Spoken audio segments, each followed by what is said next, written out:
To Talk, ladies and gentlemen. Today is September the 10th, 2020, and we're going to be talking about not Impact, we're going to be talking about some AEW wrestling. But ladies and gentlemen, before we get to the matches, let's talk about these segments. Because we had the Young Bucks being vicious, and ladies and gentlemen, they didn't care who you are. They're going to invite you to the super kick party. That's what happened to this Alex guy. The interviewer, he was trying to get some answers and some things why the Young Bucks is what they're doing now.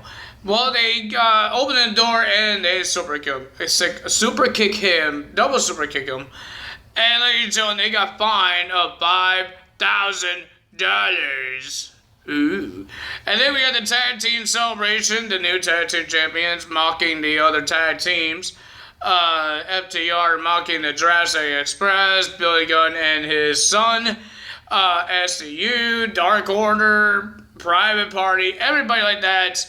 But mostly Jurassic Express because they have a match next week against those guys. And I think it was going to be an interesting match. But now they want to make fun of them, and then they want Jungle Boy, Michael Stunt, and Luchasaurus went in the ring, and they want to put a toast to FTR and a stupid dinosaur, and they threw napkins at Luchasaurus. Are you stupid? Napkins? So Jungle Boy looks like he was trying to jump off the turnbuckle. He missed, and then we saw the Luchasaurus had the double chokeslam onto Cash Wheeler and Dax. I forgot his last name. And then they ran out of the ring like big babies, and then the rest of the tag teams were getting closer to them. They're trying to say, calm down, leave me alone. I'm going to be crying I'm going to cry again. It's like WWE. They don't like comedy acts. They think they're all top tag teams. And then we had Marco Stunt told Jungle Boy and Luchasaurus, how about we dump ice on them? And that's what they did. They dumped ice on them. And that's what we're going to have. We're going to have a tag team match to burst. It's going to be FTR versus Jurassic Express. Next week, we're going to have Jake Hager and Chris Jericho versus Private Party. We will tell you guys why they're in the tag team match. We have, I believe it was it an 8-man tag team match? There's going to be a parking lot match. Parking lot brawl fights, whatever they want to call it. Normally people call it brawls. But no, it's going to be Best Friends versus Santana and Ortiz. We will tell you how that happened as well. We're going to have Thunder Rosa coming back to versus Ivelisse. And then they're going to have an anniversary show because it's almost a year that AEW put on TV. On October 14th, we're going to see Jon Moxley versus Lance Archer for the AEW's World Championship. I think I forgot some matches, but I'm sorry, but that's mostly the ones I care about. And that's going to happen. So, ladies and gentlemen, and then we found out who's the best man. And people, we thought it was some fat guy. Some guy. I'm sorry. I don't mean to be mean about this guy. I didn't know who he is. I didn't know he's a wrestler in here. I think he's like a personal or a producer or something or a catering. I don't know what he is. But this guy came out and Kim Sabian says, you're not the best man. Because he subscribed to his Twitch. He says you're the best subscriber, not best man. And then we saw Brian Pillman Jr. coming out and saying he's the best man because there's a text and Kim Sabian says we're not even friends. How in the world are you going to be the best man if you're not friends with the guy? And then we finally found out who is going to be the best man. I thought it was Eminem because he had bleached hair. Dang. It doesn't look good. I'm sorry, but Lana on social media says he looks handsome with that hair. No, he looks like Eminem. Muscular Eminem. No, thank you. Morrow. I forgot his name now. It's an easy name. It's like only 4 letters. Morrow? a.k.a. former WWE superstar Rusev, is on All Elite now. He's here, and he's the best man. And when they were trying to do the Rusev Day chants, but with Merrill Day, it doesn't sound good. It doesn't sound normal. Please don't do that again. And his Titantron has the same colors as the Rusev Day, but it's the best man thingy bobber. It's funny. And then you talk about the fake, the imaginary brass ring, because that's what WWE does. If you want to get to the brass ring and be top guy, you have to get the brass ring. And they want to talk trash to WWE. I think that's the only way that they can get some content. Is that they bring an old WWE superstar and then they talk about their release and they talk about WWE. I think that's the only way they could get good content, is they talk about a different company. Like Jesus. Stop talking about the company. It's getting really annoying that you guys all... Don't you have your own fresh ideas than just talk about the other company that you were part of? The one that got you the platform to be a wrestler? Because I don't think we've seen Rusev on Ring of Honor. I don't think so. I never seen him. Or CZW. Have you seen him on there? I haven't seen him on there. But Rusev came to NXT and WWE, and now everybody loves him, call him Rusev Day. Now you want to talk trash about Vince McMahon. The guy gave you what... I'm sorry that you couldn't have a good storyline. Nobody liked the Bobby Lashley and Rusev storyline, but it doesn't mean you have to keep on talking about Vince McMahon and his creative stuff. That's his stuff. That's his business, not your business. If you guys have the great creative stuff, do it. Hello? It makes more sense if you do it. Because it's showing me, and I hope it shows other fans, you don't have anything.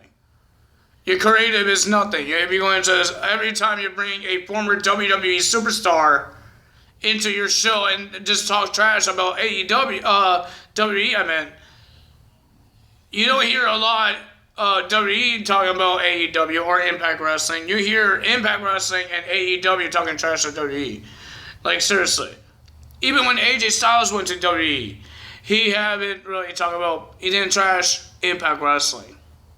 They talk about that he was in Impact Wrestling in some documentaries he does. I think in the Broken Skull podcast with Stone Cold Steve Austin. But they didn't talk trash about it. And it wasn't on TV. I don't think you ever heard that they talk trash about Impact Wrestling or AEW. Mostly AEW. They said AEW word, the name, but they didn't talk trash. Because it was the hottest thing that people have been talking about back that time when Sami Zayn made his return and then he talked about it. And then they stopped it. They want to have to, because there's no competition. That's what the whole AEW was all about. Because I seen a interview with John Cena with this guy saying that AEW is not here to compete with other companies. They're here to just make fresh content. All we hear every time a former WWE superstar comes in, it's a trash talk about WWE. That doesn't make any sense. No competition, but we could trash talk everything. Yeah, right. Doesn't sound like it's no competition. It sounds like there is competition saying all that stuff.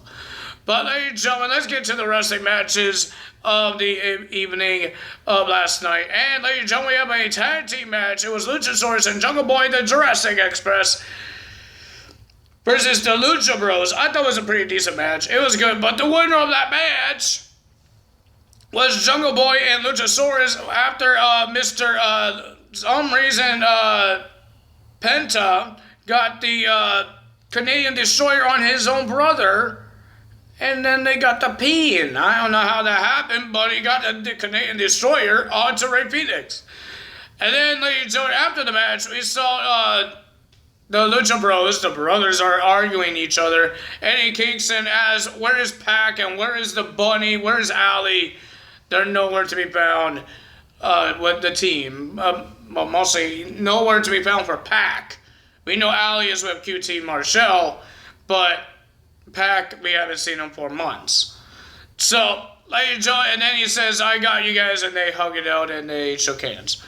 That's pretty nice. We have Orange Cassidy versus Ed Henico, the tall guy of the Hybrid 2 with Jack Evans. I thought it was a pretty decent match. Orange Cassidy did a good job, and this guy, Henico. But the winner of that match was Orange Cassidy with the Orange Punch. That looks like a Superman punch.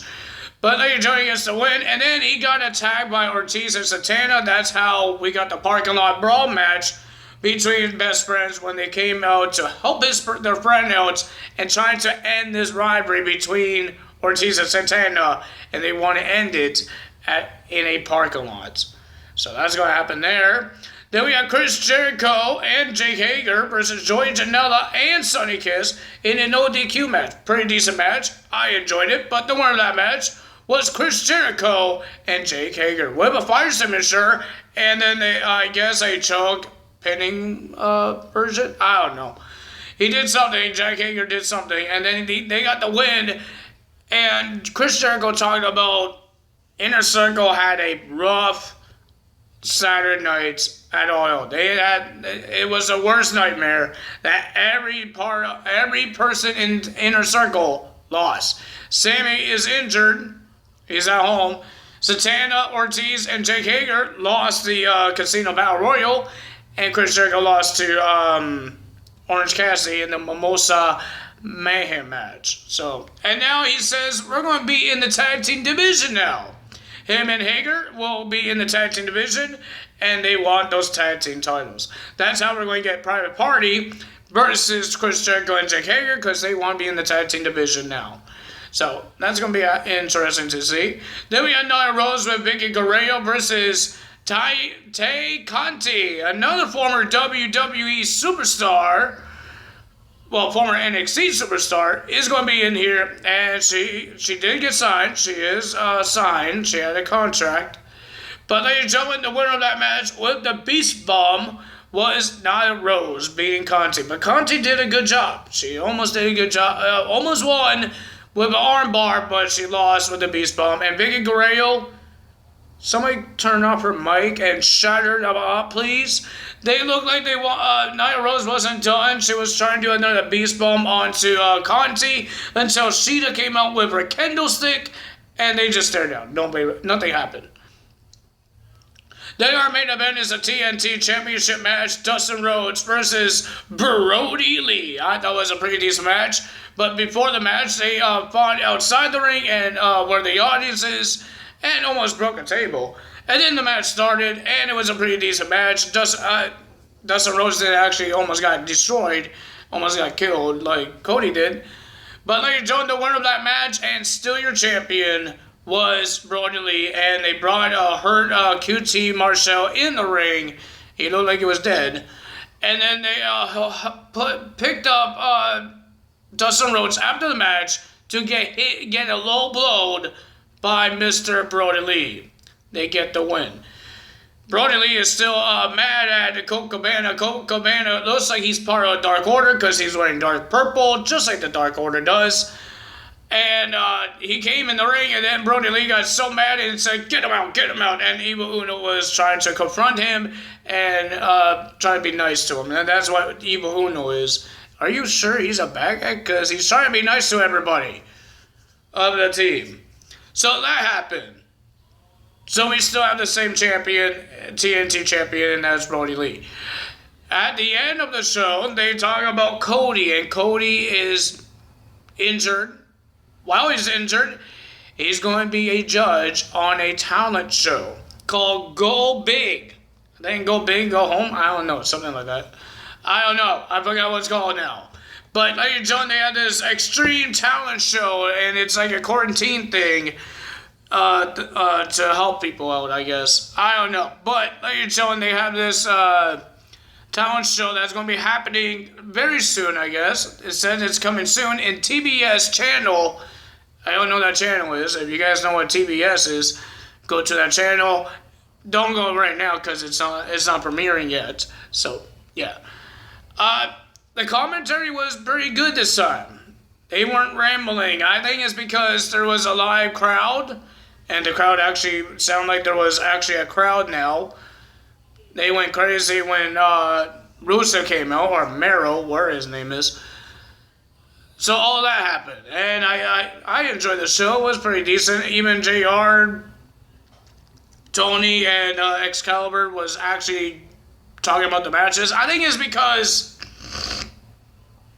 of pandemic, and not a lot of people was at the arenas that time, and they were just talking randomly. I don't know why, but they know that there's there's cameras, right? People watching this from home. I don't know why you act like there's nothing there, but they act like they're home, talking random. So at least the commentary was pretty decent. Matt Hardy said he was injured. He's going to be gone for a little bit to recover, and his wife was there, and his newborn was there to cheer him on. But he wants to say sorry to everybody that who he scared, because everybody was scared at what happened to him on the All Out. But he says he's going to recover. When he does come back, he's going to win matches, and he's going to get his first AEW World Championship match. Will he get it? Will he get the title? We will find out. If you guys enjoyed this video, hit the like button, leave a comment below, hit that subscribe button, hit that notification bell, and I will see you guys Saturday for SmackDown. Well, technically Friday, because I will tell you guys the reason why there are no predictions and why there's no bets right now. So, ladies and gentlemen, if you guys enjoyed this video, you know what to do. Tyler is out. Bye!